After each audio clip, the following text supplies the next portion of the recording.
আপনারা এখানে যে ম্যাথটি দেখতে পাচ্ছেন এই ম্যাথটি মেট্রো রেলের নিয়োগ পরীক্ষা 2024 এসেছিল। এখানে বলা হচ্ছে অপুর বেতনের 30% যদি তপুর বেতনের 25% এর সমান হয় তবে অপু আর তপুর বেতনের অনুপাত কত।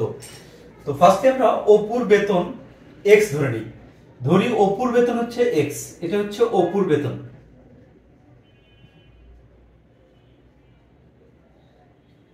অপুর বেতন x ধরে নিচ্ছি। এখন বলা হচ্ছে অপুর বেতনের 30%, তার মানে অপুর বেতন যদি x হয় এর 30% কত হবে? x এর 30%, 30 বাই পার্সেন্ট বলতে 100, এটা বোঝাচ্ছে। তপুর বেতনের 25% সমান হয়, তাহলে তপুর বেতনটা যদি আমরা তপুর বেতন যদি আমরা y ধরে নেই তাহলে কি হয়?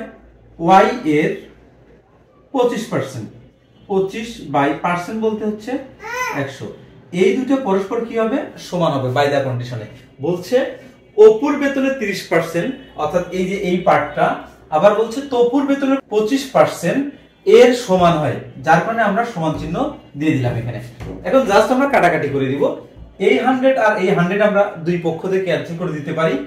এখানে আমরা এখানে করতে পারি x into 30 equals to y into 25। আমাদের কি বের করতে হবে? তাদের বেতনের অনুপাত।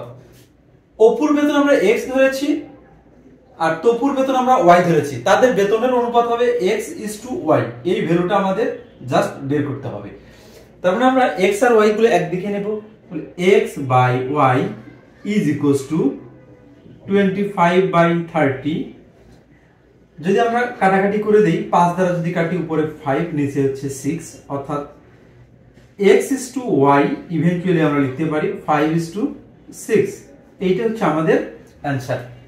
অর্থাৎ অপু আর তপুর বেতনের অনুপাত হবে 5 is to 6। এবারে আমরা অপশনগুলো যদি যাচাই করি, ক নম্বর অপশন 3 is to 4, খ নম্বর অপশন 5 is to 7, গ নম্বর অপশন 7 is to 8 এবং ঘ নম্বর অপশন কোনোটিই নয়। তার মানে এই 5 is to 6 কিন্তু এখানে কোথাও নাই। তার মানে অ্যানসার হবে আমাদের এই যে মিস্টার ঘ, অর্থাৎ হচ্ছে কোনোটি নয়।